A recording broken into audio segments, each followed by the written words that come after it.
রামকেলি মেলা পার্ট 1।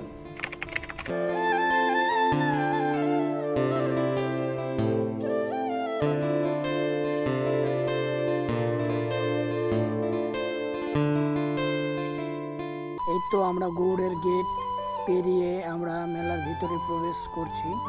তো গেটটি কেমন হয়েছে অবশ্যই কমেন্ট করে জানাবে।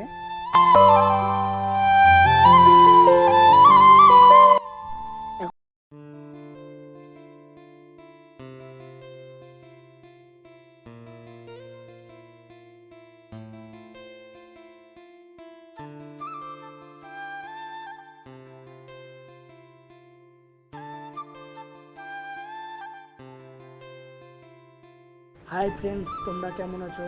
আশা করি সবাই ভালো আছো। তো এই ভিডিওটি আমার ফার্স্ট পার্টের কিছুটা অংশ, কেননা এই অংশটি নেওয়ার কারণ হচ্ছে আপনারাকে আজ নদী দেখাবো। আমরা নদীর রাস্তায় চলে এসেছি। দেখেন, তীর চিহ্ন দিয়ে রাস্তাটি দেখানো হয়েছে। রামকেলি মেলা পার্ট 2। এই সেই রাস্তা, স্ট্যান্ড থেকে আসতে ডান দিকে নামতে হবে। পার্ট 1-এ তীর চিহ্ন দিয়ে রাস্তাটি দেখানো হয়েছিল। দেখেন, এই দিকে সব টোটোগুলো দাঁড়িয়ে আছে। এখান থেকে আপনারা টোটোতে যেতে চাইলে যেতে পারবেন এবং হেঁটেও যেতে পারবেন। মোটামুটি 1 কিলোমিটার রাস্তা।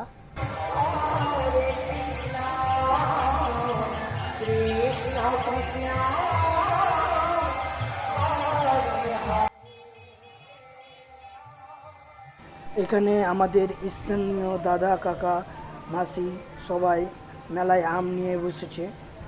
মেলায় আম বিক্রি করছে। আপনাদের যদি আম খেতে ভালো লাগে তো এখান থেকে কিনে নিয়ে যেতে পারেন। প্রত্যেকবারই এই জায়গায় আম পেয়ে যাবেন আপনারা।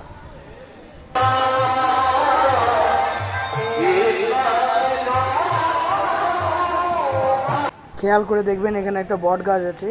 তো এই বট গাছ থেকেই আপনারা নদীর জন্য টোটো পেয়ে যাবেন।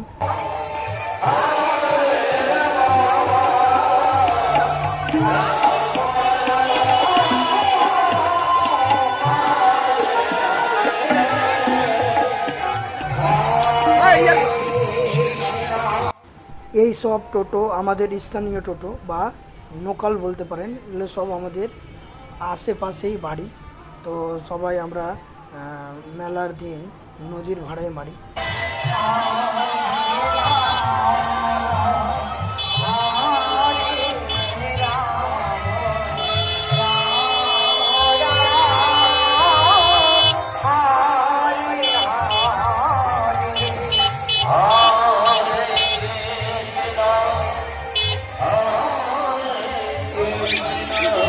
ইনার নাম হলো জীবন হালদার।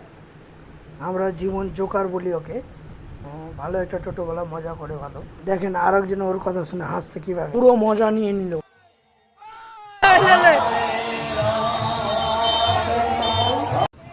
দেখেন, সামনে একটা বট গাছ দেখতে পাচ্ছেন। এই বট গাছটারই কথা বলছিলাম। স্ট্যান্ড থেকে ডান দিকে নেমে এই ঢালু রাস্তা ধরে এই সব গাড়িগুলো পাবেন, মানে টোটো গাড়িগুলো।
আমাদের টোটো স্ট্যান্ড, মানে নদীর শেষ রাস্তা।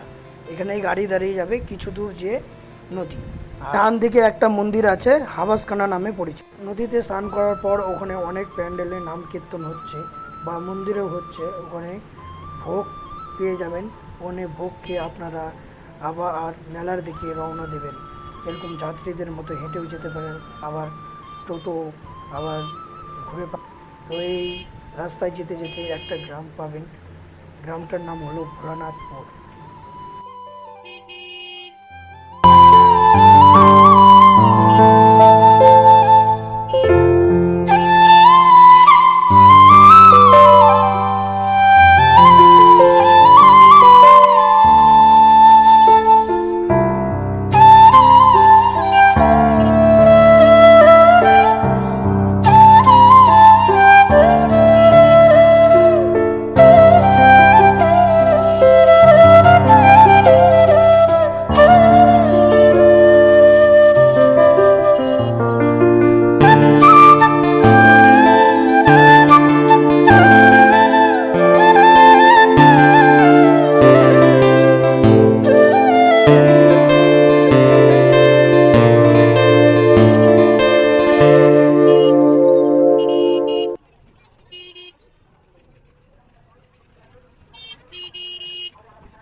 Thanks for watching. যদি ভিডিওটি ভালো লাগে তাহলে লাইক, কমেন্ট, শেয়ার করে দেবেন। আর ইউটিউব থেকে দেখলে সাবস্ক্রাইব করে দেবেন। যদি ফেসবুক থেকে দেখেন ফলো করে দেবেন।